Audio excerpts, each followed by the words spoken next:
Building a company is a unique experience.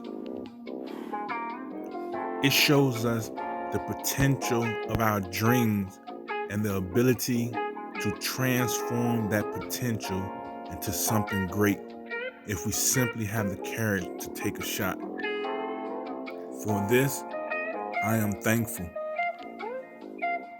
Sometimes I think we all get so caught up in the outcome or competition that we forget the inherent reward earned while undertaking the challenging quest of entrepreneurship and the pursuit of establishing new ventures.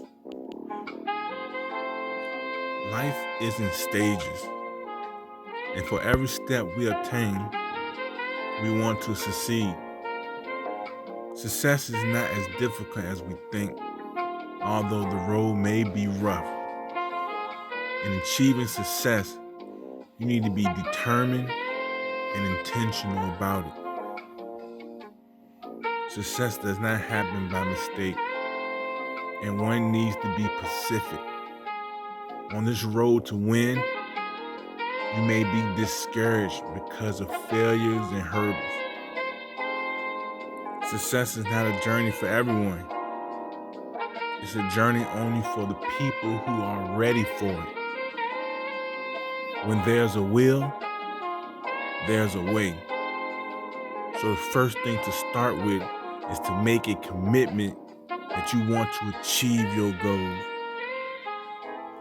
Each time the circumstances of life knock you down, you have an important choice to make. You can decide to stand up and keep trying, or to give up and stay down and out till it comes to that point where each failure becomes something premium for you who is envisioning to walk down the path towards success. Take the time to understand the moments in your life as they happen. There are no guarantees in this world. Achieving success isn't about an individual point in your life, but the principle, the collective whole of your pursuit as you accumulate victories and your success brings future success. The road may seem complicated, but achieving your goals is possible. Perfect Touch Autograph. Swabby Dobby.